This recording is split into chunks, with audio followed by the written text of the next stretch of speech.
প্রথম আলোর বিশেষ আয়োজন ক্রাউন সিমেন্ট অভিজ্ঞতার আলোয় আপনাদের সবাইকে স্বাগত জানাচ্ছি। আজকে আমরা এসেছি বাংলাদেশ সরকারের মুক্তিযোদ্ধা ক্রাউন সিমেন্ট অভিজ্ঞতার আলো অনুষ্ঠানে আপনাদের সবাইকে স্বাগত জানাচ্ছি। আজকে আমরা এসেছি মুক্তিযুদ্ধ বিষয়ক মন্ত্রণালয়ের মাননীয় মন্ত্রী হাফিজউদ্দিন আহমদ বীর বিক্রমের কাছে। তিনি একজন বিখ্যাত ফুটবল খেলোয়াড়। তিনি পূর্ব পাকিস্তানে দৌড়বিদ হিসেবে চ্যাম্পিয়ন ছিলেন। তিনি 7 বারের নির্বাচিত এমপি, মুক্তিযোদ্ধা, রাজনীতিবিদ এবং মন্ত্রী। স্যার, আপনাকে আমাদের এই বিশেষ অনুষ্ঠানে স্বাগত জানাই। আমাকে আমন্ত্রণ জানাবার জন্য ধন্যবাদ। আমরা এই অনুষ্ঠানে শৈশব থেকেই শুরু করি। আমি দেখলাম যে 1944 সালের 29শে অক্টোবর আপনার জন্ম, এটা ঠিক আছে? জি, ঠিক আছে। তাহলে আপনার বয়স তো 81 প্লাস 82-র দিকে যাচ্ছেন এবং আপনার জীবন তো অভিজ্ঞতাময়। আপনার সুন্দর একটা বই আমার হাতে আছে, সৈনিক জীবন, গৌরবের 71, রক্তাক্ত 75। আপনি সুন্দর করে লিখেছেন আপনার ছোটবেলায় দেখা বরিশাল, সেই পাম গাছ, কৃষ্ণচূড়া, নদী তীর। আপনার জন্ম কি স্যার বরিশাল শহরেই হলো? আমার জন্ম লালমোহনে, ভোলার লালমোহনে। ওইটাই তো আপনার নির্বাচনী এলাকা? ওইটাই আমার নির্বাচিত এলাকা। এখানেই আমার জন্ম 1944 সালে। তারপর আপনি তাহলে বরিশাল শহরে কেন এলেন? পিতা ছিলেন একজন ডাক্তার, প্র্যাকটিসিং ডাক্তার, এবং তিনি আজহারউদ্দিন আহমদ, ডাক্তার আজহারউদ্দিন আহমদ। তিনি বরিশাল শহরে প্র্যাকটিস করতেন। জি। তো সেই সুবাদেই বরিশালে আমি বেড়ে ওঠা। আমার বরিশালে জ্ঞান হওয়ার পর থেকে আমি বরিশাল শহরে। প্রাইমারি স্কুল কোনটা? জেলা স্কুল, বরিশাল জেলা স্কুল আমার স্কুল। সেখান থেকে বিএম কলেজে ইন্টারমিডিয়েট, তারপর ঢাকা বিশ্ববিদ্যালয়ে রাষ্ট্রবিজ্ঞানে অনার্স নিয়ে ভর্তি হলাম। জি। অনার্স ছিল ফুটবলে, অ্যাকচুয়ালি পড়াশোনায় কম মনোযোগ দিয়েছি, তবুও মোটামুটি উতরে গিয়েছে পড়াশোনায়।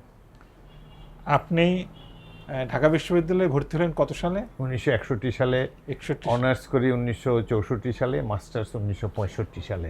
আপনি যে ফুটবলের দারুণ, দৌড়ে ভালো, এটা বরিশালে থাকতে কি আপনি জানতেন? তো নিশ্চয়ই খেলতে তো পছন্দ করতেন। অ্যাথলেটিক্সটা, ফুটবল বরিশালে, ফুটবল ক্রিকেট খেলতাম। অ্যাথলেটিক্সটা ঝোঁকের মাথায় ঢাকায় আসার পরেই অংশগ্রহণ করি। ফজলুল হলের বার্ষিক ক্রীড়া প্রতিযোগিতা হচ্ছিল, সেখানে আমি এই কেটস পরেই নাম দিলাম 100 মিটার দৌড়ে।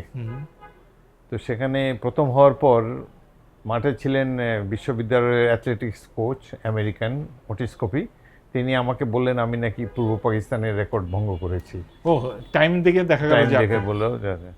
এবং তিনি বললেন যে আর 1 সপ্তাহ পরেই প্রাদেশিক প্রতিযোগিতা হবে পূর্ব পাকিস্তানে, সব সারা জেলা, ইউনিভার্সিটি সব মিলিয়ে, সেখানে আমাকে নামতে হবে।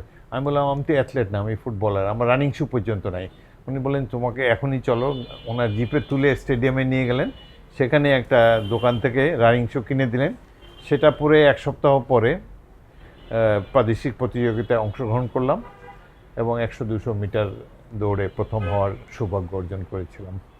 1964, 65 এবং 66 এই 3 বছরই অ্যাথলেট ছিলাম। 100-200 মিটার দৌড়ে ভালো করেছিলাম, প্রথম হয়েছিলাম। কিন্তু আপনি যে ফুটবলে একদম অল পাকিস্তান ন্যাশনাল টিমে চান্স পেলেন, আপনি আর প্রতাপ হাজরা দুইজন জি পাকিস্তানের ন্যাশনাল টিমে খেললেন, তো আপনি ফুটবলার হিসেবে, আপনি অ্যাথলিট হিসেবে বিখ্যাত বা সফল, দৌড়ে পূর্ব পাকিস্তান চ্যাম্পিয়ন, ওইটা কিভাবে টের পাচ্ছেন যে আপনি ফুটবলেও অনেক ভালো? আমি ফুটবল আমার নেশা, এবং স্কুল জীবন, কলেজ জীবন থেকে খেলছি। এবং তখন তৎকালীন পূর্ব পাকিস্তানের ফুটবলারদের খুব নাম ডাক, অ্যাথলেট বা ক্রিকেটারদেরকে কেউ চিনত না। সেই জন্য যশের কাঙ্গাল আমি ফুটবলেই নামলাম। ফুটবলে, এবং ফুটবলে তখন টেলিভিশনও ছিল না যে সময় আমরা শুরু করি। কিন্তু তখন 2টা বিখ্যাত টিম ছিল, ওয়ান্ডারার্স আর মোহামেডান স্পোর্টিং। তো আমি প্রথমে ছোট টিম দিয়ে শুরু করি, পরে মোহামেডানে খেলি। মোহামেডানের খেলোয়াড় হিসাবে যখন স্টেডিয়াম এরিয়ায় বা বিশ্ববিদ্যালয়ে এখানে ওখানে যেতাম, সাথে সাথে পিছনে পিছনে একটা গণমুগ্ধ ভক্তের দল সাথে সাথে থাকতো। এই যে মোহামেডানের হাফিজ জাহ, এগুলোই আমাদের জন্য তখনকার দিনে এটাই আমাদের জন্য আকর্ষণ। টেলিভিশন ছিল না, ক্রিকেট এত জনপ্রিয় হয়নি তখনও। তবে রেডিওতে ধারাবিবরণী দিত মনে হয়।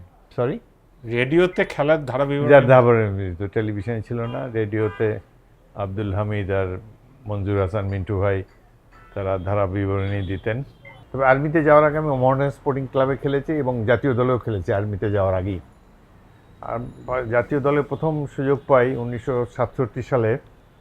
সৌদি যে- আরবের টিম এসেছিল খেলতে, তারা পশ্চিম পাকিস্তানি 4টি ম্যাচ খেলেন। এই টিমে আমরা দুজন বাঙালি ছিলাম, প্রতাপ শঙ্কর হাজরা এবং আমি। আপনারা তখন ঢাকা থেকে পশ্চিম পাকিস্তানে গেলেন খেলতে ন্যাশনাল টিমে। ন্যাশনাল টিমে, হ্যাঁ। এই ন্যাশনাল টিম সিলেকশন হতো, প্রায় 44 জন খেলোয়াড়কে ডাকতো, Right. প্রত্যেক পজিশনে 4 জন করে খেলোয়াড়। তারপরে 67 সালে নভেম্বরের দিকে এশিয়ান কাপ খেলার জন্য পাকিস্তান দল রেঙ্গুনে যায়, তখনকার বার্মা এখনকার মিয়ানমার। এই দলে আমি একাই বাঙালি ছিলাম, সেখানে আমরা 2-3টি ম্যাচ খেলি। তারপরে ঢাকায় ফিরে এসে আরসিডি টুর্নামেন্ট মানে একটা টুর্নামেন্ট হতো, ইরান, তুরস্ক এবং পাকিস্তান 3 দলের মধ্যে। ঢাকা স্টেডিয়ামে এক তো আমি পরিচিত মোহামেডানের, তো Right, উত্তর দিকে তো মোহামেডানের Right. সব সমর্থক, কিন্তু যখন আমার পায়ে বল আসতো তখনই পুরো স্টেডিয়ামে হই হই হই করে উঠতো, কারণ আমি একমাত্র বাঙালি। তো আমার চেয়ে ভালো খেলোয়াড় ছিল এশিয়ান মানে 2-3 জন খেলোয়াড় ছিল। আমার ক্লাবেই খেলতো তোরাবালি বলে একজন স্টপার ব্যাক, পুরোনোরা চিনবেন তাকে, গফুর তোরাবালি। তোরা হোটেলে আমরা থাকতাম, শাহবাগ হোটেলে 3টা টিম থাকতো, এখন যেটা পিজি হসপিটাল। সেখানে প্লেয়াররা আমাকে নিয়ে ঠাট্টা তামাশা করতো যে ভাই আমরা তো কোনো প্লেয়ারই না, তুমি একমাত্র প্লেয়ার, তোমার পায়ে সব গেলে লাফায়, আমরা গোল দিলেও হাততালি পড়ে না।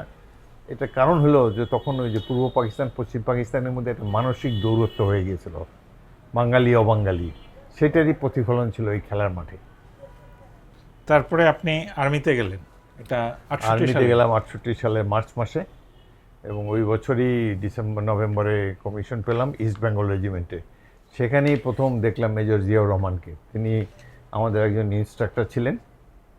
সেটা তো পাকিস্তানে এবেটাবাদ কাকুলে, কাকুল। অ্যাবোটাবাদের পাশেই একটা 3 মাইল দূরে একটা ছোট এলাকা যার নাম কাকুল, সেখানে পাকিস্তান মিলিটারি একাডেমি। সেখানে ফুটবল মাঠে উনি রেফারি ছিলেন। উনি ইনস্ট্রাক্টররা ক্যাডেটদের সাথে খেলে, বিভিন্ন জায়গায় অংশগ্রহণ করে। তো আমি প্রথম দেখলাম যে 2টি টিমের মধ্যে খেলা হচ্ছিল, আমি একটা টিমের অধিনায়ক। তো হাফ প্যান্ট আর সাদা স্পোর্টস শার্ট পরা, সানগ্লাস লাগানো রেফারি আমাকে ডাকলেন হুইসেল বাজিয়ে। আমি কাছে গেলাম, তিনি বললেন মাই নেম ইজ জিয়া। তারপরে আমাকে জিজ্ঞেস করলেন যে আমি বিশ্ববিদ্যালয় দলে খেলেছি কিনা, ঢাকা বিশ্ববিদ্যালয় দলে খেলেছি কিনা। তো আমি ভাবলাম বলি যে আমি জাতীয় দলে খেলোয়াড়, ইরান টার্কিতে খেলে এসেছি। তো ক্যাডেটদের আবার বেশি কথা বলে বিপদ হওয়ার সম্ভাবনা আছে, একটা বকা খেতে পারি। আপনাকে You are যে trying to impress নির্দিষ্ট me? প্রশ্ন করেছে, আপনি নির্দিষ্ট উত্তর দেন। আমি জি স্যার খেলেছি, বিশ্ববিদ্যালয় দলে খেলেছি। সে বললো যে আমার টিম পুরো আর্মির মধ্যে বেস্ট টিম, প্রথম ইস্ট বেঙ্গল। তো যেই টিমে যেই ব্যাটালিয়ন আমি পরে জয়েন করি, ওই দিন ওই পর্যন্তই। পরে আরেকটা কোর্সে যখন পাসিং আউট হয় তখন উনি আমাকে ডাকলেন। আমি ওই ক্যাডেটদের মধ্যে যে ফার্স্ট পজিশনে থাকে ব্যাটালিয়ন সিনিয়র আন্ডার অফিসার বলে, বিএসইউ, তিনি বলে বিএসইউ কাম হিয়ার। তো আমি যে অ্যাটেনশন স্যালুট ট্যালুট দিলাম। বলে যে তুমি কিছুদিন পরে তোমরা পাস আউট করবে, তোমরা ইস্ট বেঙ্গল রেজিমেন্টে যাবে। তুমি, আমার ব্যাটালিয়নের ফুটবল টিম যেমন ভালো, আমরা যুদ্ধে অনেক নাম করেছি 65 ওয়ারে, আর ইস্ট বেঙ্গল রেজিমেন্ট বাঙালিদের ভবিষ্যৎ, তুমি you'll go and join East Bengal regiment. আমি বললাম রাইট স্যার, বলে চললাম। খুব ইমপ্রেসড হয়ে গেলাম যে এরকম আমাকে ডেকে এরকম কথা বললো, এবং তার নির্দেশ মেনেই আমি চয়েস দিলাম ইস্ট বেঙ্গল রেজিমেন্টে যাওয়ার জন্য, হুইচ ওয়াজ গ্রান্টেড। এবং এইভাবে ইস্ট বেঙ্গল রেজিমেন্টে আসলাম, যেই সুবাদে মুক্তিযুদ্ধে অংশগ্রহণ করার সুযোগ পেয়েছি।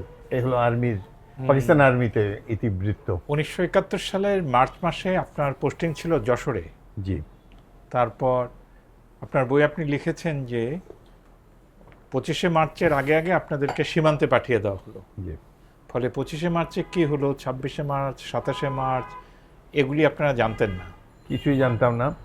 আর আমি ঢাকায় এসেছি, মানে পশ্চিম পাকিস্তান থেকে এসেছি 16ই মার্চ, যার মার্চে ফলে এসেছেন। এই যে মার্চের গোড়ার দিকে যে গণ আন্দোলন, 2 তারিখে পতাকা উত্তোলন, 7 তারিখে শেখ মুজিবুর রহমানের ভাষণ ইত্যাদি শোনার সুযোগ হয়। 16 তারিখে আসছি। তবে জনগণের মধ্যে, জনগণ যে ক্ষুব্ধ এটা বুঝতে পেরেছি, এবং জি। যে পার্লামেন্টের অধিবেশন পিছিয়ে দেওয়া হচ্ছে, এই জন্য বাঙালিরা অত্যন্ত ক্ষুব্ধ, এটা অনুভব করছি। তবে আসার পর সাথে সাথে সীমান্ত এলাকায় যাওয়ার ফলে কারোর সাথে বন্ধু বান্ধব বা কারোর সাথে আলাপ সালাপের সুযোগ নেই। আমরা সামরিক বাহিনীর সেই কষ্টকর ট্রেনিং এক্সারসাইজগুলো সীমান্ত এলাকায় দিন নেয় রাত নেয় হাঁটাহাঁটি করছি, আক্রমণ, রক্ষণ ইত্যাদি যুদ্ধের নানা কলাকৌশল সৈনিকদেরকে নিয়ে রপ্ত করছি। শীতকালীন ট্রেনিং এক্সারসাইজ বলে এটাকে। এইভাবে 29 তারিখ পর্যন্ত ছিলাম। ইতিমধ্যে 25 তারিখে যে একটা ক্র্যাকডাউন হয়েছে এটা সম্পর্কে কিছুই জানতাম না। মেজর জিয়াউর রহমান 26 তারিখে এবং পরে 27 তারিখে বেতার থেকে বাংলাদেশের স্বাধীনতা ঘোষণা করেছেন, এসব কিছুই জানতাম না। 29 তারিখে আমাদেরকে ডেকে পাঠানো হলো ক্যান্টনমেন্টে সকালে। সারাদিন হেঁটে গভীর রাত্রে 12টার দিকে আমরা ক্যান্টনমেন্টে এলাম। আসার পরে আমরা যার যার অফিসার মেসে গিয়ে শুয়ে ঘুমিয়ে গিয়েছি। পরদিন সকালে 7:30টার দিকে ব্রিগেড কমান্ডার ব্রিগেডিয়ার দুররানি তিনি এলেন এবং নির্দেশ দিলেন যে প্রথম ইস্ট বেঙ্গল আমার ব্যাটালিয়নকে নিরস্ত্র করা হলো। এর কারণ হলো ইতিমধ্যেই দ্বিতীয় ইস্ট বেঙ্গল জয়দেবপুরে, তৃতীয় ইস্ট বেঙ্গল সৈয়দপুরে, চতুর্থ ইস্ট বেঙ্গল কুমিল্লাতে এবং অষ্টম ইস্ট বেঙ্গল চট্টগ্রামে বিদ্রোহ করেছে। আমরাই লাস্ট 5টা ব্যাটালিয়ন ছিল তখন, যেহেতু অন্যদের সাথে কোনো যোগাযোগ নাই। তো সর্বশেষে যখনই আমাদেরকে ব্রিগেড কমান্ডার এসে যখন নিরস্ত্র করলেন, সাথে সাথে আমরা সৈনিকেরা সবাই ক্ষুব্ধ হয়ে অস্ত্রাগার ভেঙে ওই সময় একটা বিদ্রোহ হলো। কারণ সবাই ভেবেছে এর উদ্দেশ্য খুব খারাপ, এই সময় আমাদেরকে কেন অস্ত্র কেড়ে নেওয়া হবে, আর এমনিতে তো ক্ষুব্ধ আছেই। তখন ক্যান্টনমেন্টের ভিতরে 8 ঘন্টা ব্যাপী একটি যুদ্ধ হয়। এখানে আমার কমান্ডিং অফিসার বাঙালি ছিলেন, লেফটেন্যান্ট কর্নেল রেজাউল জলিল। আমি তার কাছে গিয়ে বললাম, স্যার আমরা কি করব? উনি স্মার্ট অফিসার, আমেরিকায় কোর্স করে এসছেন, আমরা খুব ভয় পেতাম তাকে। কিন্তু দেখা গেল যে ওই সংকট মুহূর্তে উনি সঠিক সিদ্ধান্তটা দিতে পারলেন এবং অবিরল ধারায় অস্ত্র নির্গত হচ্ছে। তার কান্না দেখে আমি অবাক। বয়স্ক লোক কাঁদছে, গোলাগুলি চলছে, মোটরে গোলা ফেলছে। এই সময় তো সৈনিকের রিয়াকশন হবে যে let us fight it out, বা তারা গুলি ছুড়লে আমরা একটা গুলি ছুড়ব। সেই জায়গায় কান্নাকাটি তো এটা আর্মির ভোকাবুলারিতে পড়ে না।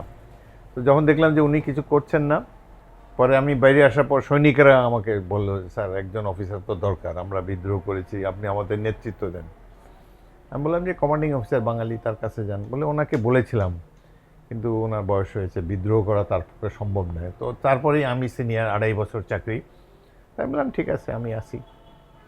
তো আমি 2 মিনিট চিন্তা করেছি, একটা থামের আড়ালে দাঁড়িয়ে গুলি চলছে তখন, যে আমি কি এই 5 জন অফিসারের সাথে অফিস রুমে বসে থাকবো নাকি বাইরে যুদ্ধরত সৈনিকদের সাথে যোগ দেব। তো মিনিট 2 চিন্তা করে ভাবলাম যে সৈনিকদের সাথে থাকা ভালো। তখন ব্যাচেলার ছিলাম, কোনো পিছু টান ছিল না, সৈনিকদের সাথে যুদ্ধে লেগে গেলাম। একজন বাঙালি সেকেন্ড লেফটেন্যান্ট ছিল আনোয়ার হোসেন, তাকে আমি ইশারা করে বাইরে ডেকে নিয়ে আনলাম। বললাম যে আমি তো বিদ্রোহীদের সাথে আছি, তুমি কী করবো? বলে আমিও আছি আপনাদের সাথে। ফৌজদারহাট ক্যাডেট কলেজের ইয়াং ছেলে, খুবই সাহসী ছেলে। যুদ্ধের এক পর্যায়ে সে শহীদ হয় আর কি। তো বিকালের দিকে আমরা বের হয়ে আসি 4:30 মার্চ মাসেই শহীদ হলেন? ওই দিনই ওই 30শে মার্চ তারিখে এই ঘটনা ঘটেছে। 30শে মার্চ 8 ঘন্টা ব্যাপী যে যুদ্ধটি হয়, এই যুদ্ধের এক পর্যায়ে শেষ দিকে আমরা যখন বের হয়ে আসি, আমাদের যেহেতু পরিকল্পিত বিদ্রোহ না, আমাদের গোলাগুলি ছিল আমাদের পকেটে, কোনো প্ল্যান্ড রিভোল্ট না। সেই জন্যই আমরা মোটরের মতো ভারী অস্ত্র বের করতে পারিনি, আরও কিছু অস্ত্র বের করতে পারিনি। জাস্ট পদাতিক বাহিনীর টিপিক্যাল অস্ত্র, মেশিন গান আর রাইফেল নিয়ে আমরা বের হয়েছি। তো যুদ্ধের এক পর্যায়ে সেকেন্ড লেফটেন্যান্ট আনোয়ার হোসেন, মাত্র 6 মাস বাকি, সে শহীদ হয়। তিনি শহীদ হলেন। আপনারা কি তখন ক্যান্টনমেন্ট ছেড়ে গেলেন? ক্যান্টনমেন্টে বেরিয়ে 1000 গজ দূরেই একটা গ্রাম আছে, তার নাম খিতিবদিয়া। ওই গ্রামে প্রবেশ করে দেখি হাজার হাজার লোক দা, খন্তা, কুড়াল, লাঠি সোটা নিয়ে দাঁড়িয়ে আছে, আমাদেরকে জড়িয়ে ধরছে, আল্লাহু আকবার, জয় বাংলা বলছে। তারপরে গাছ থেকে ডাব পেড়ে খাওয়াচ্ছে, গুড়ি মুড়ি খাওয়াচ্ছে, আর ছাত্ররা বলে স্যার অস্ত্র দেন, যুদ্ধ করব। ওই দৃশ্য, ওই যে দৃশ্যটা আমার জীবনের একটা স্মরণীয় দৃশ্য। এই বাঙালি, ভেতো বাঙালি, পাকিস্তানিরা হাসতো, মছলি খায় এরা, নন মার্শাল রেস। এই যে হাজার লোক বলছে অস্ত্র দেন, যুদ্ধ করব। যুদ্ধ মানে তো জীবন দেওয়া, এটা তো কোনো, এটার মধ্যে কোনো, যে মুহূর্তে আপনি যুদ্ধের জন্য অপ্ট করলেন সেই মুহূর্তে you are dead or live. এমনিতে ওই জায়গাগুলি চুয়াডাঙ্গা, যশোর, কুষ্টিয়া, এগুলি তো অনেকদিন পর্যন্ত স্বাধীনই ছিল। জি, তারপরে পাকিস্তানি সৈন্যরা ওটা পুনরুদ্ধার করে। পাকিস্তানি সৈন্যরা প্রথমে ভয় ক্যান্টনমেন্টে ছিল। তারা মনে হচ্ছে, এক তো প্রথম ভয় ছিল যে ভারতীয়রা ঢুকে কিনা আক্রমণ করতে, দ্বিতীয়টা হলো যে বেঙ্গল রেজিমেন্ট, ইপিআর, হাজার হাজার বাঙালি, তারা এসে তাদের কী করে। সেই জন্য তারা ভীত সন্ত্রস্ত হয়ে প্রথমে ভিতরেই ছিল, সেলফ ডিফেন্সে ছিল। কিন্তু ধীরে ধীরে তাদের পাকিস্তান থেকে আরও সৈন্য আসলো, আরও রসদ আসলো, আর একটু শক্তিশালী হয়ে তখন তারা বাইরে এসে বাঙালি দমনে লিপ্ত হয়, ঘর বাড়ি পুড়িয়ে দেয়, গ্রাম পুড়িয়ে দেয়, বহু মানুষকে হত্যা করে। তো আমি যশোর থেকে বিদ্রোহ করার এক সপ্তাহ পরে আমি বেনাপোল এলাকাতে যাই। সেখানে কাগজপুকুর বলে একটা জায়গা, বেনাপোল থেকে 6 মাইল উত্তরে যশোরের দিকে। সেখানে আমি ডিফেন্স নিয়ে, আমার সাথে বিদ্রোহ করে এসেছিল 200 বাঙালি সৈনিক, আর ওখানে ইপিআর ছিল 200। এই 400 সৈনিকের নিয়ে আমি একটা রক্ষণব্যূহ গড়ে তুলি এবং এপ্রিল মে 2 মাস পাকিস্তানিদের ওখানে ঠেকিয়ে রাখি। ওরা প্রত্যেক দিন আক্রমণ করতো, আমরা প্রত্যেক দিন ডিফেন্ড করতাম। আমরা একটু সুবিধাজনক জায়গায় থাকায় আক্রমণগুলোকে আমরা প্রতিহত করতে সক্ষম হয়েছিলাম। 17 এপ্রিল আপনি আমাদের যে বৈদ্যনাথ তলায় মুজিবনগরের সৈয়দ নজরুল ইসলাম তাজউদ্দিন আহমেদের যে মুজিবনগর সরকার গঠিত হলো, ওইটাতে গিয়ে পৌঁছাতে পেরেছিলেন। ওইখানে ঘটনাক্রমে আমি উপস্থিত ছিলাম এবং সেখানেই দেখা হয় আমাদের প্রধান সেনাপতি কর্নেল ওসমানীর সাথে। তার সাথে আমার পূর্ব পরিচয় ছিল।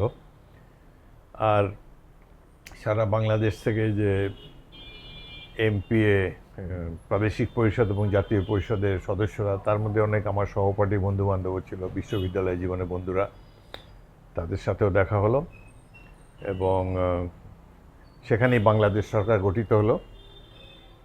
তাজউদ্দিন সাহেব এবং অন্যদের, তাজউদ্দিন সাহেব চমৎকার একটা ভাষণ দিলেন বাংলা এবং ইংরেজি 2 ভাষায়।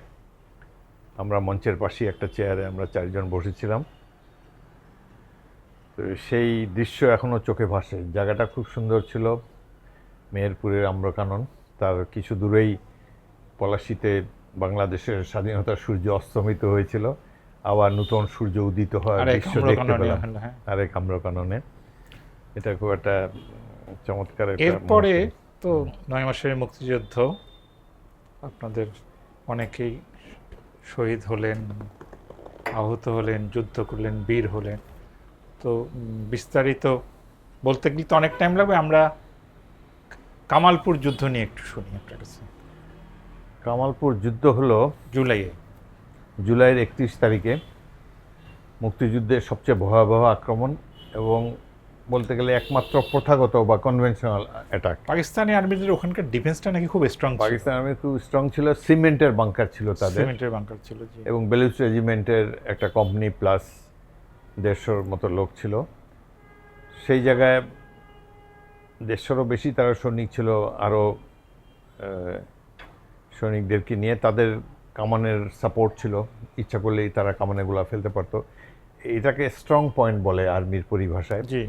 এই ধরনের, সামনে তারা মাইন ফিল্ড বিছিয়ে রেখেছিল। এই ধরনের স্ট্রং পয়েন্ট আক্রমণ করতে হলে কামানের সাহায্য দরকার, আক্রমণকারী অর্থাৎ আমাদের জন্য। কিন্তু আমাদের কোনো আর্টিলারি সাপোর্ট ছিল না, যেই কারণে এই আক্রমণে আমরা 250 আক্রমণ করেছি, 100 আমরা হতাহত হয়েছি। আমার বন্ধু ক্যাপ্টেন সালাউদ্দিন মমতাজ, তিনি শহীদ হলেন। এই যুদ্ধে আমিও আহত হয়েছি। আপনার গুলি লেগেছিল?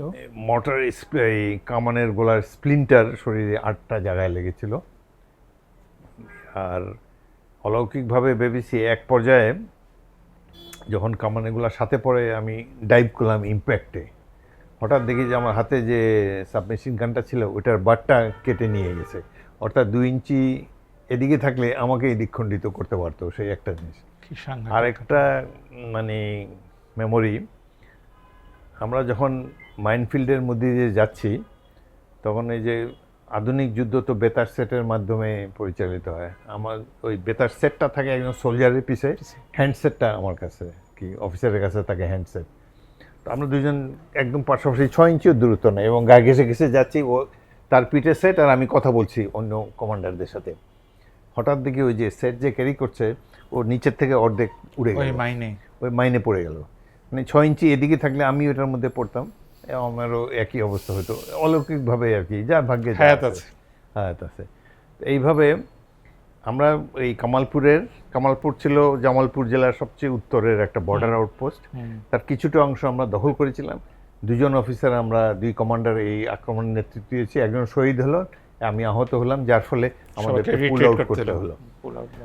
এবং এই আক্রমণটা করেছে যারা, এই 250 জনের মধ্যে 200 জনই ছাত্র। তাদেরকে 1 মাস মাত্র ট্রেনিং দিয়েছি আমরা তেলঢালায়। আর 50 জন আমার আগের ইস্ট বেঙ্গল রেজিমেন্টের ছিল। তো এই ধরনের স্বল্প শিক্ষিত তরুণরা এই ধরনের আক্রমণে জয়লাভ করা আর্টিলারি সাপোর্ট ছাড়া এটা পুরো সামরিক আমি যুদ্ধ হয়েছে। 73 সালে একটা কোর্স করার জন্য ইংল্যান্ডে গিয়েছিলাম তাদের স্টাফ কলেজে। সেখানে যেহেতু আমার কমব্যাট এক্সপিরিয়েন্স আছে, ইনস্ট্রাক্টররা জিজ্ঞেস করতো, আচ্ছা যুদ্ধের মাঠে এটা কি হয়, এই সিচুয়েশনে কি হয়, তোমার কি এক্সপিরিয়েন্স? তো আমি কামালপুর অপারেশনের কথা যখন বলি, ওরা অবাক বিস্ময়ে খালি শুনতো এবং পরে বলতো যে কোনো পেশাদার বাহিনীর পক্ষে এই ধরনের আক্রমণ করা সম্ভব না, একমাত্র যারা মুক্তিযোদ্ধা বা সুইসাইড স্কোয়াড, যারা জীবন দিতে এসেছে দেশের জন্য, তারাই পারে এই ধরনের অংশগ্রহণ করার জন্যে। তখন গর্বে বুকটা ফুলে আসতো এবং এটা একটা খুব স্মরণীয় ঘটনা আর কি। আমাদের মুক্তিযুদ্ধের সবচেয়ে অবাক লাগে যে আমরা তো এই দেশেই বড় হয়েছি, আশেপাশের স্কুল কলেজের ছাত্রদের দেখে অভ্যস্ত, সাধারণ মানুষ দেখে অভ্যস্ত, কিন্তু 71-এ একটা অন্য একটা জাতি আমাদের চোখের সামনে, মানে দুঃসাহসী ইয়াং ছেলে, গ্রামের স্কুলে 9-10-এ পড়ে বা ফার্স্ট ইয়ারে পড়ে, পরনে লুঙ্গি, গায়ে একটা গেঞ্জি, খালি পা, এসে বলে স্যার অস্ত্র দেন, যুদ্ধ করব।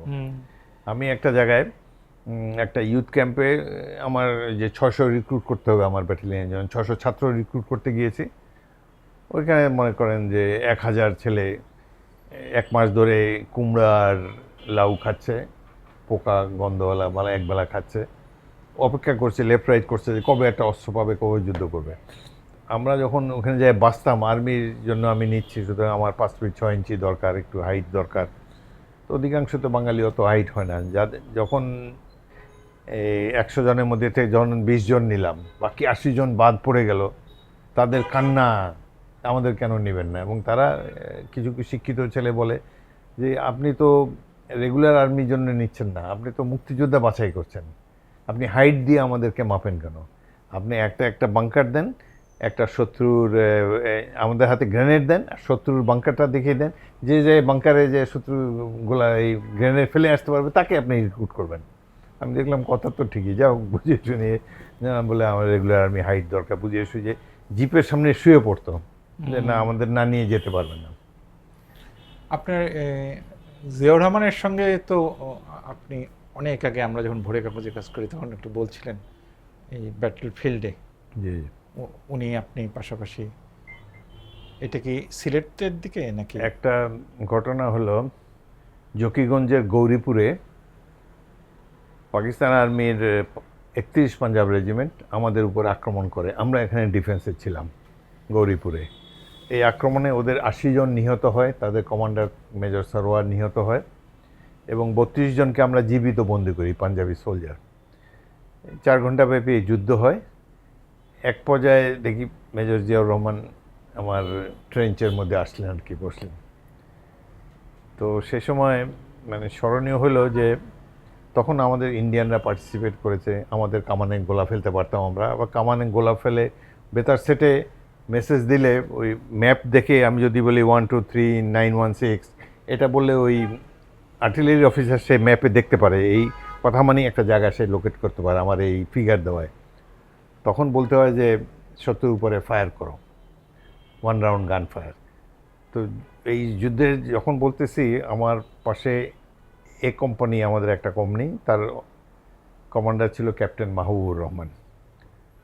তো মাহবুব শত্রুর উপরে এই যে ফিগার দিয়ে বলছে যে 1 রাউন্ড গান ফায়ার, মানে একটা প্রত্যেক কামানে 6টা কামান থাকে, 6টা গোলা প্রত্যেক কামানে, 1 রাউন্ড গান ফায়ার মানে পার গান একটা 6টা গোলা ফেলবে। তো গোলাটা পড়ার পরে পাকিস্তানি শত্রুর উপরে পড়ে, পাঞ্জাবিদের উপরে, পাঞ্জাব রেজিমেন্টের উপরে পড়ার পরে মাহবুব উৎসাহে খুব খুশি, শত্রুর উপরে গোলা পড়েছে, ইনফ্যান্ট্রি কমান্ডারের জন্য খুব আনন্দদায়ক অভিজ্ঞতা। সেই খুশিতে চিৎকার করে বলতেছে well done, well done, on target, এবং রিপিট ফায়ার, মানে আবারও 6টা গোলা ফেলো। এই সময় পাকিস্তানিরা একটা মাত্র গোলা ফায়ার করছে, আমরা তো অনেক গোলা ইতিমধ্যে ফায়ার করেছি। ওরা গোলা শর্টেজ থাকে পাকিস্তানিদের, ওরা ইম্পোর্ট করতে হয় গোলা, ভারতীয়রা নিজেরাই প্রডিউস করে। তো পাকিস্তানের একটা গোলা করেছে, ওইটাই ওর কাছে এসে পড়লো, অ্যান্ড সে ওখানেই ডেড। ওই যে শত্রু একটা মাত্র গোলা ফায়ার, এই মুহূর্তে যে চিৎকার করছে well done, on target, next মুহূর্তে সেই ওদের টার্গেট হয়ে গেল, শহীদ হয়ে গেলেন। এবং বেতার সেটে দেখি কোনো শব্দ নাই। তো ওই যে আর্টিলারি যে অফিসার জিজ্ঞেস করতেছে যে এবার যে গোলা ফেললাম এটা রেজাল্ট কি, ওরা বলে রিপোর্ট, রিপোর্ট। তো মাহবুবের তো কোনো জবাব নেই। তাই আমি ভাবলাম সেটে কোনো গোলমাল হলো কিনা, আমি ওই একই নেটে থাকি, আমি ওখান থেকে বললাম আর কি, মাহবুবের কল সাইন ছিল 1, আমার ছিল 2, আমি বললাম hello 241 report situation, 241 report situation. আমার খুব ক্লোজ ফ্রেন্ড ছিল দিনাজপুরের বাড়ি। এই মানে যুদ্ধ এমনই একটা ভয়াবহ এক্সপিরিয়েন্স, এই মুহূর্তে যে খুশি যে শত্রু নিধন হয়েছে, পর মুহূর্তে সে শত্রু তাকে নিধন করলো, 1 সেকেন্ডের ব্যবধান বাঁচা এবং মরার মধ্যে। আর জিয়াউর রহমান যে আপনার আর ট্রেন জিয়াউর স্টেশন- রহমান এখানে পাশে বসা, সে বেতার সেটে তো সবাই শুনতে পায়। তা আমি তাকে বললাম স্যার আপনি এখানে কেন, পিছনে যান। সে বলে না তোমরা এখানে জীবন দিচ্ছ, কত আর পিছনে থাকা যায়। এইটুক তার আর কি, এই যে কি বলে এটাকে, উর্দুতে ওরা বলতো গায়রাত, বা তার সেই আত্মসম্মান বোধ এটা আছে যে এইভাবে মুক্তিযোদ্ধারা জীবন দিচ্ছে। আমার ব্যাটালিয়ন 3 জন অফিসার মারা গেছে, ক্যাপ্টেন সালাউদ্দিন, ক্যাপ্টেন মাহবুব, আর প্রথম দিনেই লেফটেন্যান্ট আনোয়ার। তো এইভাবে এই জিয়ার সাথে যুদ্ধের এই প্রশ্ন, এরপরে মজা হলো যে ওই যুদ্ধের পর পাকিস্তানিদের মনোবল ভেঙে যায়, তারা সিলেটের দিকে পশ্চাৎপসরণ শুরু করে। তো আমরা ঠিক করলাম সিলেটে সবার আগে পৌঁছতে হবে, আমরাও তাদের চেজ করে, তো আমরা ম্যাপের মধ্যে রুট বেছে এটা নিলাম। ডিসেম্বরে ফার্স্ট উইকেই আমরা সিলেটে হাওর এবং চা বাগানের ভিতর দিয়ে সিলেটে যাওয়ার একটা রুট ঠিক করে আমরা রওনা দিলাম। আমরা হলাম 1200 সৈনিক, 1200 মুক্তিযোদ্ধা। সবাই আমাদের চিরা, গুড়, শুকনা খাবার, পিঠে, ব্যাকে, হ্যাভারসেকে। মেজর জিয়াউর রহমানও আমাদের সাথে, 1200 আমরা রওনা করলাম। চা বাগানের মধ্যে দিয়ে 3 দিন পরে খাবার শেষ, লাস্টে 4র্থ দিনে অভুক্ত আমরা। কিন্তু দেখলাম যে জঙ্গল আস্তে আস্তে ফাঁকা হচ্ছে, এবং সামনে 14 তারিখ সকালে সামনে দেখলাম একটা সাদা বিল্ডিং। সিলেট আগে কখনো যায়নি, পরে জানলাম ওটা হলো এমসি কলেজের প্রিন্সিপালের বাসা, উঁচু টিলের উপরে। ওই বাসার চারিদিকে বাংকার, পাকিস্তানিদের একটা ঘাঁটি, রিয়ার এলিমেন্ট। আমরা চা বাগানের ভিতর দিয়ে আসছি যখন 14 ডিসেম্বর সকালে, যুদ্ধ চলছে সিলেট থেকে 8 মাইল দূরে খাদিমনগরে। পাকিস্তানিরা কল্পনা করে না যে শহরের মধ্যে মুক্তিবাহিনী ঢুকে যেতে পারে। সকাল হওয়ার পরে ওরা রোদ পোহাবার জন্য বাংকার থেকে বেরিয়ে এসেছে, রোদ পোহাবে। বেরিয়ে এসে দেখে যে 300 গজ দূরে আরেক টিলের উপরে আমরা, চিৎকার করে আমাদেরকে জিয়ের পরিচয় জানতে চাই আমরা কারা। তো আমরা তো জবাব দিই না, জবাব দিলেই তো আমরা তাড়াতাড়ি ট্রেঞ্চ খোঁড়ার কাজে লিপ্ত হলাম। কিন্তু ওরা তো বুঝে গেছে, এই আধা ঘন্টার মধ্যেই তারা আক্রমণ শুরু করলো আমাদের উপরে, এবং আমার কোম্পানির উপরেই সেই আক্রমণটা আসলো। তো আমরা যেহেতু ট্রেঞ্চ খুঁড়তে পারিনি, আমাদের ডিফেন্স ছিল অসম্পূর্ণ, সেই জন্য ঘণ্টাখানেকের মধ্যেই আমার 18 জন সৈনিক শহীদ হলো, এবং আমার একজন প্লাটুন কমান্ডার সুবেদার ফয়েজ বীরুত্তম তিনি শহীদ হলেন। আমিও মৃত্যুর জন্য অপেক্ষা করে আছি, যে আশেপাশে পড়ে যাচ্ছে। 14 ডিসেম্বরে 14 ডিসেম্বরে আমাদের সাথে একজন ভারতীয় মেজর ছিল, একটা বেতার সেট সহ। তো চা বাগানের মধ্যে বেতার সেট কাজ করে নাই। এখন যেহেতু চা বাগান থেকে অনেকটা বেরিয়ে আসছি, ওই সময় তিনি 3টার দিকে আমাকে বললেন যে আমি এখন আমার গান পজিশনে যোগাযোগ করতে পারছি, কামানে গোলা ফেলবো কিনা। আমি বললাম যে এখন আমরা হাতাহাতি যুদ্ধে লিপ্ত, এই সময় যদি কামানের গোলা ফেলে আমাদের উপর পড়তে পারে। আমি তাকে বললাম যে আপনি দেখেন একটা বিমান আক্রমণ আনা যায় কিনা। আধা ঘন্টা পরে 2টা মিগ বিমান ভারতীয়দের, ওরা এসে এই যে যতগুলো বাংকার, এগুলোকে 15 মিনিট ধরে রকেট মেরে একদম তছনছ করে উড়িয়ে দিল। বিমানের শব্দ খুব ভয়ঙ্কর যখন লো ফ্লাই করে, তারপরে রকেটের শব্দ, তখন পাকিস্তানিরা সাদা পতাকা উঠাই দিল। সারেন্ডার করলো। এইভাবে 30শে মার্চ বিদ্রোহের যে সূচনা, 14ই ডিসেম্বর সিলেট এমসি কলেজের এই আক্রমণের ফলে এই যুদ্ধে আমরা সফল হই।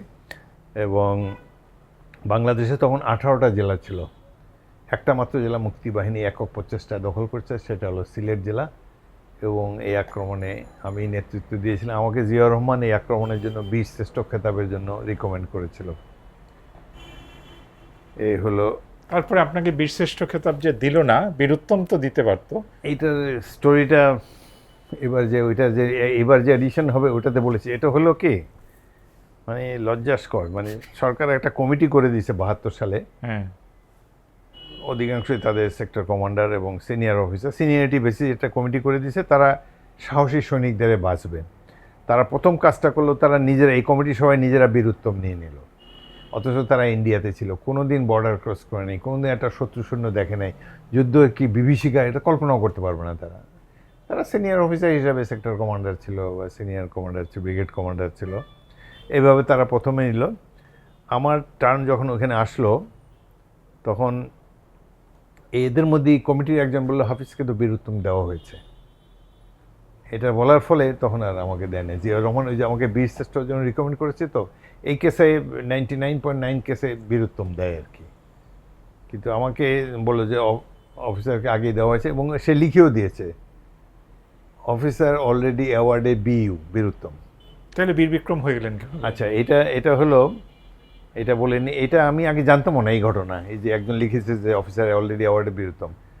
আর্মির যে লাইব্রেরিগুলো আছে ওইখানে মুক্তিযুদ্ধে যারা অ্যাওয়ার্ড পেয়েছে প্রায় 400 জনের মতো, সবাই কোন অপারেশনের জন্য অ্যাওয়ার্ড পেয়েছে ওটা লিখিত আছে, এবং কে কী কমেন্ট করেছে কমিটির সদস্য সেটাও লিখিত আছে।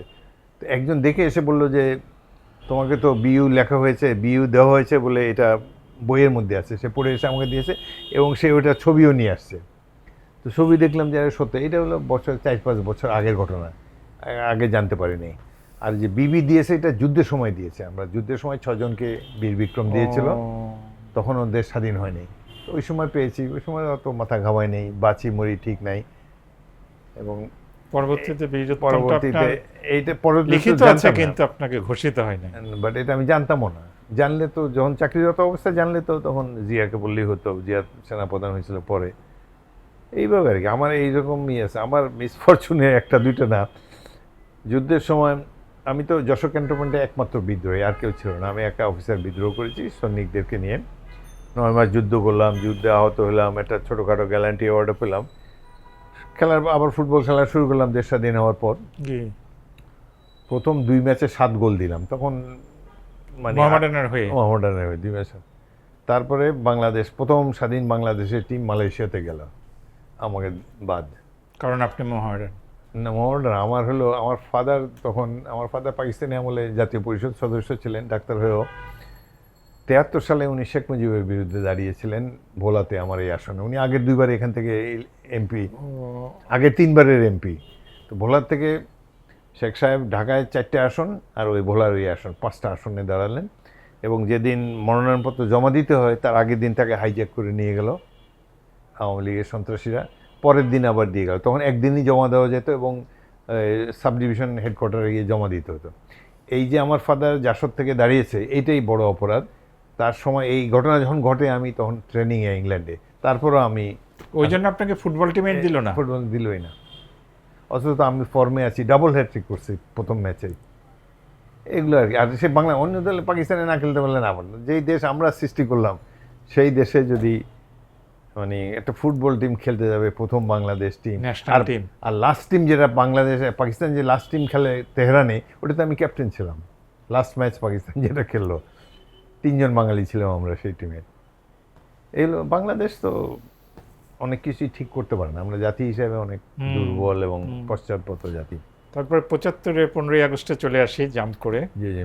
আপনি তো, আপনার বইয়ে বিস্তারিত বর্ণনা আছে, এর মধ্যে একটা হচ্ছে যে 15ই আগস্টে পরে বঙ্গবন্ধু সপরিবারে নিহত হয়ে তাদের লাশ ওখানে পড়ে আছে, আপনি ওই দিনই আপনি 32 নম্বরে ঢুকেছিলেন।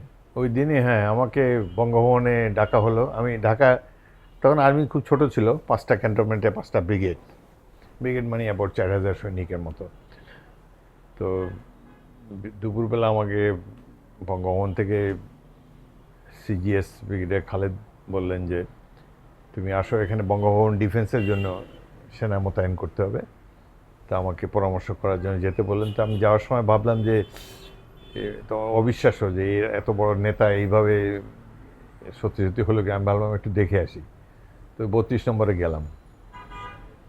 জীবনে এই দ্বিতীয়বার, আরেকবার কি জন্য যেন গিয়েছিলাম। ওইখানে গিয়ে ভিতরে, ওইখানে মেজর বজলুল হুদা ছিল, সে আমাকে রিসিভ করলো এবং নিয়ে গেল। তো দোতলা ওঠার পথে সিঁড়ির উপরে দেখলাম তার ডেড বডি, সাদা চাদরে মোড়ানো, একদম মানে মনে হয় ঘুমিয়ে আছে আর কি, কোনো চেহারা আর কোনো নেই, কোনো রক্তের দাগটা কিছু নেই, সাদা কাপড় দিয়ে ঢাকা আর কি। পরে ওটা দেখে আমি ফিরে এসে তারপরে গেলাম বঙ্গভবনে। আর বঙ্গভবনে যেটা যে দেখলাম যে তার যে পুরা মন্ত্রিসভা সবাই সেখানে রেডি, শপথ পড়লো। হ্যাঁ, মানে আওয়ামী লীগের লোকজনই আবার মন্ত্রী হয়ে গেল। সবাই সেম ক্যাবিনেট। মোশতাক তো তার বাণিজ্য মন্ত্রী ছিলেন, পুরা সব মন্ত্রিসভা সবাই মন্ত্রী হলো। শুধু এই মানে 4 নেতা বাদে। এই 4 নেতা 2জন জেলে ছিল তখন, এই 4 নেতা বাদে সবাই এটা ছিল।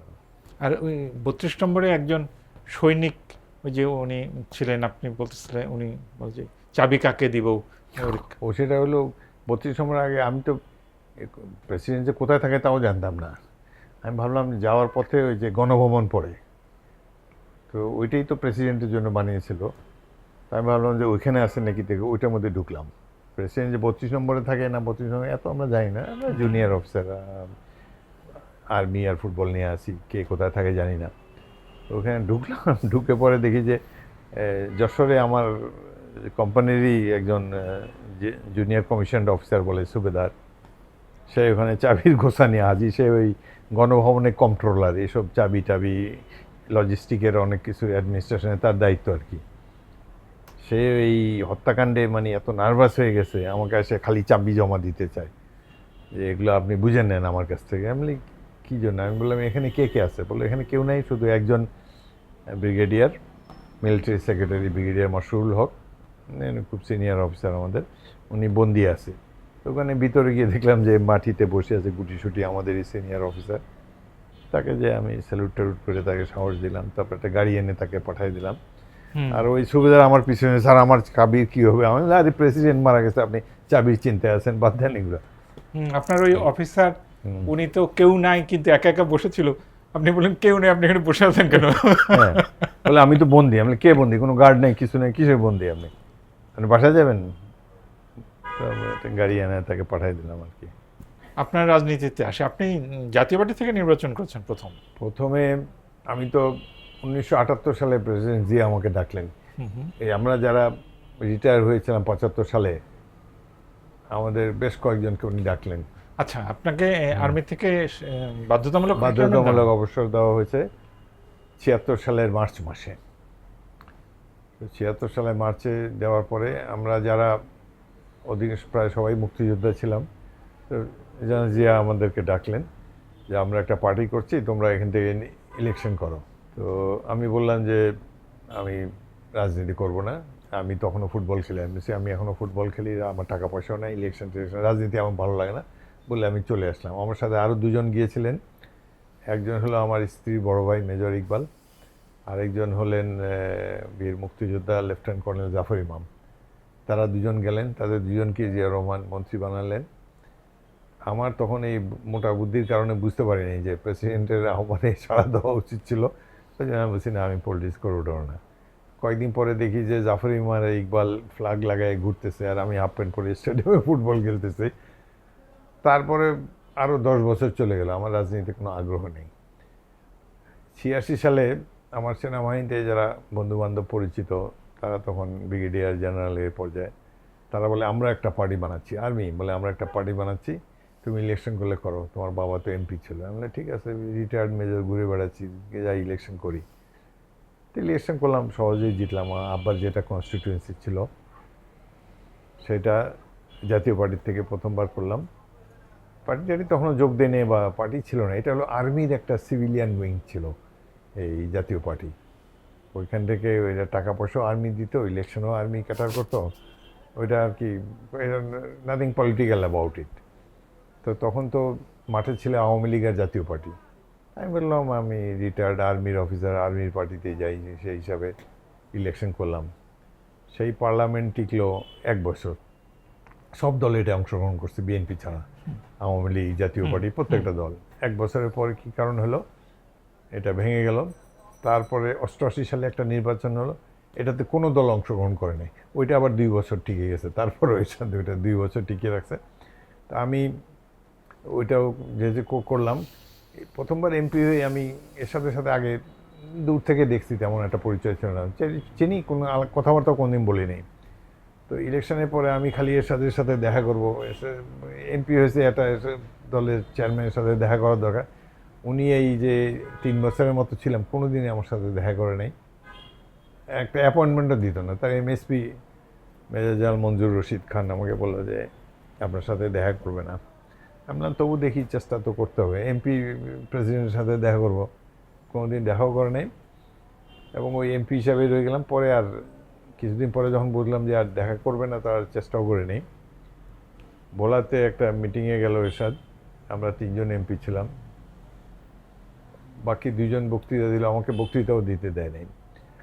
আর মানে এরশাদের একজন মন্ত্রী আমাদের ভোলারই, সে যায় আমার বিরুদ্ধে খালি কথা বলতো। তার একটা চিন্তা ছিল যে আমি army officer, football player, gallantry award, বীর বিক্রম, আমাকে না আমার মন্ত্রী বানায় দেয়। সে যায় আমার বিরুদ্ধে বানায় অনেক কথা বলতো।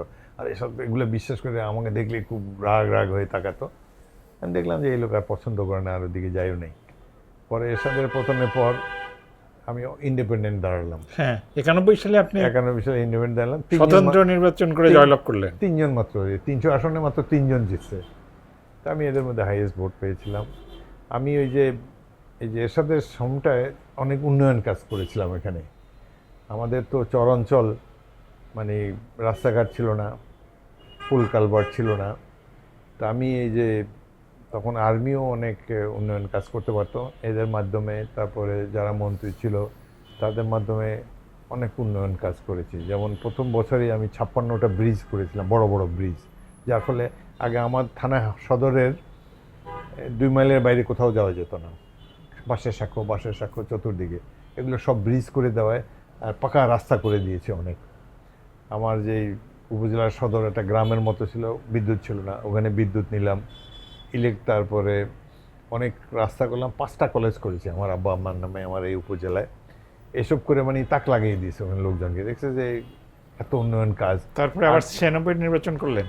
তারপরে এরপরে 91-তে এটা হলো 96 করলাম। 96 কি বিএনপিতে আসছেন ততদিনে? না, 92 সালে 91 সালে স্বতন্ত্র আসার পর বেগম জিয়া, যেহেতু জিয়াউর রহমানের সাথে যুদ্ধ করেছি, তার পিএস ছিলাম, উনি অনুরোধ করলেন যে তারপরে তখনই কি মন্ত্রী হলেন? না, ওই মন্ত্রী হয়েছি 96 তো ওই যে ছোট একটা হয়েছিল না, 15 ফেব্রুয়ারি নির্বাচনে। 96-তে প্রথমে এমপি।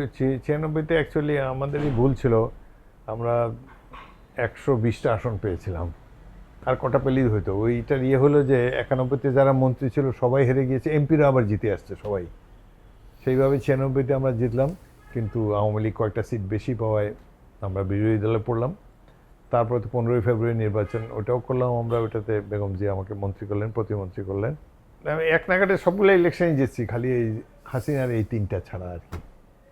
এই 3টাতে আপনি দাঁড়িয়েছিলেন? না, একটাতে দাঁড়িয়েছিলাম, বাকি 2018টাতে। 18টাতে আমাকে বাসায় পুলিশ ঘিরে রেখেছে। ওই তো রাতের ভোট হলো। হ্যাঁ, রাতের ভোট হলো, এবং বাসাতেও বেরোতে পারিনি, 15টা দিন গৃহবন্দী। হ্যাঁ, আপনাকে গৃহবন্দী করেছে। তারপরে এখন 2026 সালে এসে আবার জয়লাভ করলেন। কত লক্ষ ভোট পেলেন? প্রায় 1 লাখ ভোটের মতো ব্যবধান। আমার ব্যবধানই 1 লাখ। ব্যবধানই 1 লাখ ভোট। এটা আমার জনগণকে খুব কৃতিত্ব দেই। তারা এই যে এবারে ইলেকশনের আগে তো 16 বছর এলাকায় কোনো পলিটিক্যাল কাজ করতে পারেনি, 18তে ছিলাম গৃহবন্দী। তো এর ফলে একটা জেনারেশন গ্যাপের মতো আমার সাথে এই যে তরুণ প্রজন্মের তো অনেক গ্যাপ হয়ে গেছিল। তো এই আমি বিভিন্ন জায়গায় কয়েকটা পাবলিক মিটিং করে টোরে বুঝালাম আর কি অবস্থা আর কি। আর ইলেকশন খুব টাফ আমাদের দেশে, ভালো একটা কর্মী বাহিনী দরকার। সেখানে আমার কর্মী, মানে ইয়ং জেনারেশন যারা আমার কর্মী ছিল, তাদের সাথে তো আমি টাচ হারিয়ে ফেলছি 16 বছরে। আমার কর্মী হলো বয়স্ক সব। আপনার এলাকায় কতটা নির্বাচনী কেন্দ্র ছিল? 119টা। 119টাতে মানে মিনিমাম তো 50 জন করে কর্মী লাগবে প্রত্যেকটাতে। হ্যাঁ, এর প্রত্যেকটা এই 119টাতেই আমি প্রথম হয়েছি। আমার বিরুদ্ধে যারা রয়েছে একটা কেন্দ্রতেও জিততে পারে নাই। আর এতদিন তো ইলেকশন করছে আওয়ামী লীগের বিরুদ্ধে। এবার যে প্রার্থী তাকে চিনিও না আমি, জামাতের প্রার্থী, বয়সে কম, সেই জন্য আমাদের সাথে যোগাযোগ নাই। যাই হোক, এমনি জামাতের লোকজন এমনি ভদ্র, আমার বিরুদ্ধে কোনো খারাপ কথা বলে নেই, আমিও তাদের বিরুদ্ধে কোনো খারাপ কথা বলি নেই। যা বলেছি তাদের দলকে বলেছি, 71-এর স্বাধীনতা বিরোধী এইসব কথা বলছি, কিন্তু ব্যক্তিগতভাবে আমিও প্রার্থীকে আক্রমণ করিনি, প্রার্থীও আমার বিরুদ্ধে কোনো আক্রমণ করেনি। And it was a very fair election. এটা আমার 10ম ইলেকশন ছিল। অতীতে যে কোনো ইলেকশনের তুলনায় এটা অনেক ফেয়ার ইলেকশন আর কি আমাদের অঞ্চলে। তাহলে আপনার ভবিষ্যৎ পরিকল্পনা কি? একটা তো হচ্ছে মুক্তিযুদ্ধ বিষয়ক মন্ত্রণালয়, মুক্তিযুদ্ধ মন্ত্রী, এই বিষয়ে কি করবেন? আর এই বিষয়ে এই মন্ত্রণালয়ে বেশি কিছু করার সুযোগ নাই, কারণ মুক্তিযুদ্ধের সময় ছিল আমরা 1 লাখ, এখন হয়ে গেছে 2.5 লাখ মুক্তিযোদ্ধা। এই যে 1.5 লাখ ভুয়া, এদেরকে কমানোর কোনো রাস্তা আছে কিনা সেটা দেখছি। ইতিমধ্যে জাতীয় মুক্তিযোদ্ধা কাউন্সিল জামুকা নামে তারা বিগত সরকারের আমলে এই ভুয়া মুক্তিযোদ্ধা চিহ্নিত করার কাজ শুরু করেছে। তো 1.5 বছরে 300-র মতো তারা বাদ দিয়েছে। আর বিগত সরকারের আমলে 16 জন সচিব তারা ভুয়া মুক্তিযোদ্ধা হিসাবে প্রমাণিত হয়েছে, তাদের মুক্তিযোদ্ধা সার্টিফিকেট বাতিল হয়েছে। এখন একটা কাজ হলো যে অমুক্তিযোদ্ধাদেরকে বের করা, দ্বিতীয় মুক্তিযোদ্ধাদের সুযোগ সন্ধানী, মানে তাদের মুক্তিযোদ্ধা তো অনেকেই মারা গেছে, এদের পরিবার যারা ভাতা পায় তাদের ভাতা আরও বৃদ্ধি করা যায় কিনা। আরেকটা হলো কিন্তু যে না, আমি লাস্টটা বলি, মুক্তিযুদ্ধের যে 71-72-এ যে গ্লোরি, মুক্তিযুদ্ধের যে চেতনা, যা মুক্তিযুদ্ধের যে একটা, আমরা তো বিজয়ী হয়েছি, আমাদের বিজয়ী জাতির যে একটা গৌরববোধ থাকবে সেটা এখন তো কমে গেছে। এটা আওয়ামী লীগের অপকর্মের জন্য সেটা আবার রেস্টোর করতে হবে। এটা একটা বড় জিনিস, জনগণের মনে মুক্তিযোদ্ধাদের সম্পর্কে সম্মানবোধ জাগিয়ে তোলা। কারণ ওই সময় 71 যারা দেখে নাই তারা তো কল্পনা করতে পারে কারণ কত আমাদের বহু বিজয়ের পেছনে পরবর্তীতে আমাদের মুক্তিযুদ্ধে যে আমরা বিজয় লাভ করেছিলাম, এটা একটা শক্তি হিসাবে কাজ করে। ওইটাকে তো আবার ফিরিয়ে আনতে হবে, আর একটা গণতান্ত্রিক, একটা মুক্তমনা সমাজ, দেশ, নারী পুরুষের যেখানে সমান অধিকার থাকবে, এই বিষয়ে তো আপনাদেরকে কাজ করতে হবে। মুক্তিযুদ্ধের লক্ষ্য সামাজিক সুবিচার, সাম্য, মানবিক চেতনা, এগুলোকে রেস্টোর করা এবং বৈষম্য কমানো, বৈষম্য, ধনী গরিবের বৈষম্য করানো, স্থানে স্থানে জেলায় জেলায় বৈষম্য আছে, নারী পুরুষের বৈষম্য আছে, তাই না, বাঙালি অবাঙালি বৈষম্য আছে, সবটাই তো কমাতে হবে। তাহলে মানে যেই লক্ষ্য ধারণ করে যুদ্ধ হয়েছিল, মূলত তো এটা গণতন্ত্রের জন্য যুদ্ধ ছিল। এটা একটা জনযুদ্ধ, সারা জাতি যুদ্ধ করেছে। যারা ইয়াঙ্গার তারা অস্ত্র নিয়ে, যারা একটু ওল্ডার তারা হয়তো অন্যভাবে সাহায্য করেছে মুক্তিযুদ্ধের এফোর্টকে।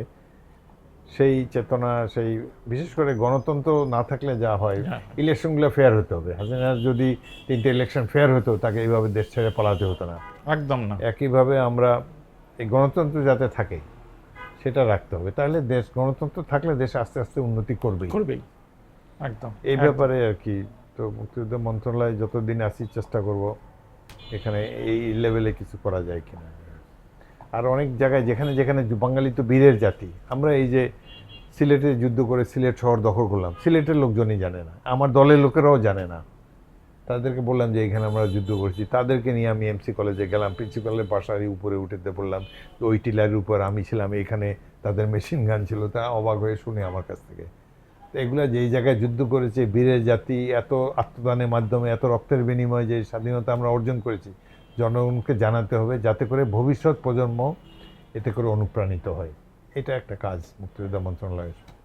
বাংলাদেশ নিয়ে মুক্তিযোদ্ধা হিসেবে আপনি কি বাংলাদেশের ভবিষ্যৎ উজ্জ্বল দেখেন, নাকি মনে করেন যে আরো আরো আরো বহু সংগ্রাম বাকি? বাংলাদেশের চমৎকার ভবিষ্যৎ আমি দেখছি। এক তো 71-এর মুক্তিযুদ্ধে তাদের সাহস, দেশপ্রেম দেখেছি অতুলনীয়। তারপরে এত বছর পর আবার এই যে 24-এর জুলাই আগস্টের যে গণ অভ্যুত্থান, এটাতেও যেভাবে সাধারণ মানুষ নেমে এসেছে, সর্বস্তরের মানুষ, নারী পুরুষ এবং নির্বিশেষে। ছাত্রদের চাইতে আমি তো দেখি ছাত্রদের অভিভাবকরা রাস্তায় নেমে এসেছে, মহিলা পুরুষ নির্বিশেষে। এবং সাধারণ পেশার মানুষ, যেভাবে দরিদ্র গরিব মানুষ, তারা যেভাবে এসে গণতন্ত্র প্রতিষ্ঠার জন্য সংগ্রাম করেছে, এটা দেখে আমার মনে হয় যে বাংলাদেশের চমৎকার ভবিষ্যৎ আছে। আমার থানার 12 জন শহীদ হয়েছে, এর মধ্যে একজনও ছাত্র না, মুদি দোকানদার, ঠেলাগাড়িওয়ালা, রিক্সাওয়ালা। ওই থানাতেই 12 জন ঢাকায় মারা গেছে, ঢাকায় ঢাকায় শহীদ হয়েছে। এরা কেউ ছাত্র না, একেবারে খেটে খাওয়া দরিদ্র মানুষ। তারা তো গণতন্ত্র প্রতিষ্ঠার জন্যই জীবন দিল। সুতরাং এই দেশের ভবিষ্যৎ আছে। এবং শেখ হাসিনার মতো স্বৈরশাসককে যেভাবে সরিয়েছে, যে এইভাবে হেলিকপ্টার থেকে গুলি করা হচ্ছে, তারপর আয়নাগরে এত নির্যাতন উপেক্ষা করেও তারপরও মানুষ সরকার বিরোধী মনোভাব ধরে রেখেছে, এসব দেখে মনে হয় যে বাংলাদেশের ভালো একটা ভবিষ্যৎ আছে। We need a good leadership. নেতৃত্ব ভালো হলে বাংলাদেশ এগিয়ে যাবে, এটাই আমার ধারণা। আর একটা সামান্য প্রশ্ন, সামান্য না, বড় প্রশ্ন, মানে হঠাৎ করে আবার এই ইরানে হামলা হলো, আমেরিকানরা ইসরায়েলিরা মিলে, এখন তেলের দাম বেড়ে যাচ্ছে, সব মিলে আমি তো একটু বর্তমানটা নিয়ে অন্তত শঙ্কিত। নিশ্চয়ই, মানে তেলের দামের সেই 73 সালে যেরকম বাড়ার ফলে সারা ওয়ার্ল্ড অর্ডার চেঞ্জ হয়ে গেল। আবারও এইবার যুদ্ধে ইরান যদিও চেষ্টা করছে, কিন্তু এত পরাশক্তির বিরুদ্ধে একা যুদ্ধ করে টিকা খুব মুশকিল, বিকজ করে, এবং এগুলো সবই আমেরিকা তার নিজের লাভের জন্য করছে। জি। তাদের তেল সম্পদ তাদের লক্ষ্য। ইরাক এবং লিবিয়া তো ধ্বংস করে তারা দিয়েছে, দেখা গেল যে বিনা কারণেই তাদেরকে। আর ইসরায়েলের মুসলিম বিরোধী যে তৎপরতা, এর ফলেই আমেরিকাকে সাথে নিয়ে তারা এবার মুসলিম দেশগুলোর উপর অত্যাচার করে যাচ্ছে। আগামী যদি যুদ্ধ 3 মাস চলে বা আরও লম্বা দীর্ঘস্থায়ী হয়, বাংলাদেশের মতো ক্ষুদ্র ইকোনমি যেগুলো, আমাদের জীবনে অনেক কষ্ট নেমে আসবে। তো আশা করব যে আজকে তো পুতিন এবং ট্রাম্প তারা আলাপ করেছে, এইভাবে যদি একটা কোনো মধ্যস্থতার মাধ্যমে কোনোভাবে যদি এই যুদ্ধটা বন্ধ করা যায়, তাহলে বাংলাদেশের জন্য ভালো, নতুবা এটা আমাদের অর্থনীতিতে বিরূপ প্রভাব নিশ্চয়ই ফেলবে। আমাদেরকে we have to tighten our belt, ওই যে বলেন, আবার সেই লোডশেডিং শুরু হবে, অনেক কষ্ট আমাদেরকে পেতে হবে বিনা দোষে। অন্যদের ট্রাম্পের এই যে অন্যদের পাপের শাস্তি আমরা ভোগ করব। অন্যদের পাপের শাস্তি আমরা ভোগ করবো। ভেনেজুয়েলাতে যেরকম করেছে, এখানে অন্য দেশের রাষ্ট্রপ্রধানকে ধরে নিয়ে আসে, নরিয়াকে আগে নিয়ে আসে। নরিয়াকার সময় কিন্তু আমেরিকাও মানে অনেক বিক্ষোভ হয়েছে যে কেন নরিয়াকে ধরে নিয়ে আসলো। সিনেটের মধ্যে নিক্সন তখন প্রেসিডেন্ট ছিল, বিরোধী দলের এই ডেমোক্রেটরা বলছে যে Noriega is a son of a bitch. তো নিক্সন জবাব দিয়েছে, yes is son of a bitch, বা is our son of a bitch. আমাদের মানে এইভাবে তাদের খেয়াল খুশির কারণে এইভাবে এখন বিনা দোষে আমাদের শাস্তি পেতে হবে। তা আমাদের বর্তমান যে ওয়ার্ল্ড অর্ডার, এখানে স্বাবলম্বী না হতে পারলে বা নিজস্ব ইকোনমি একটা দাঁড়া করতে না পারলে এইভাবে পরাশক্তি ক্রীড়নক হিসাবেই থাকতে হবে। তো আশা করি বাংলাদেশ আগামী দিনে নিশ্চয়ই আর্থিক অবস্থা, এই অর্থনৈতিক অবস্থা আরও ভালো হবে, এবং আমরা একটা ব্যালেন্সড পররাষ্ট্রনীতি এখন দরকার। আমরা কারো পকেটেও যাব না, কারো যুদ্ধ তো আমরা চাই না, সবার সাথে মিত্রতা চাই, এবং বাংলাদেশের জনগণের স্বার্থে সবার উপরে বাংলাদেশ আমাদের দলে যেটা স্লোগান এখন, এইভাবে আমরা টিকে থাকতে হবে কষ্ট করে হলেও। আপনি অনেক সময় দিলেন, ধন্যবাদ। তার মধ্যে নির্বাচন করে ক্লান্ত একটু শরীরে। ঠিক আছে, সময় আরও নেই। বলে রাখি, আমি আপনার একজন ভক্ত পাঠক। আপনার মা উপন্যাস পড়ে খুবই আনন্দিত হয়েছি। আপনার লেখনী আরও দীর্ঘজীবী হোক, এটাই আপনার কামনা বইটা করি। খুব সুন্দর, খুবই সুলিখিত বই। সুধীমণ্ডলী, আমরা এতক্ষণ বীর মুক্তিযোদ্ধা হাফিজউদ্দিন আহমদ বীর বিক্রম, তিনি আমাদের মুক্তিযুদ্ধ বিষয়ক মন্ত্রী এবং তার ফুটবলার, দৌড়বিদ, তার জীবনের গল্প শুনলাম এবং মুক্তিযুদ্ধের গল্প শুনলাম। মুক্তিযুদ্ধ আমাদেরকে এবং তার পরবর্তীতে 24-এর ছাত্র জনতার যে অভ্যুত্থান, সেটার ভিতর দিয়ে মানুষের প্রতিরোধের শক্তি, টিকে থাকবার শক্তি এবং গণতন্ত্র প্রীতি, এটার মধ্যে দিয়ে বাংলাদেশ এগিয়ে যাবে, এই আশাবাদ আমরা নতুন করে বুকের মধ্যে পোষণ করব, ধারণ করব এবং এগিয়ে যাব। সবাই ভালো থাকবেন।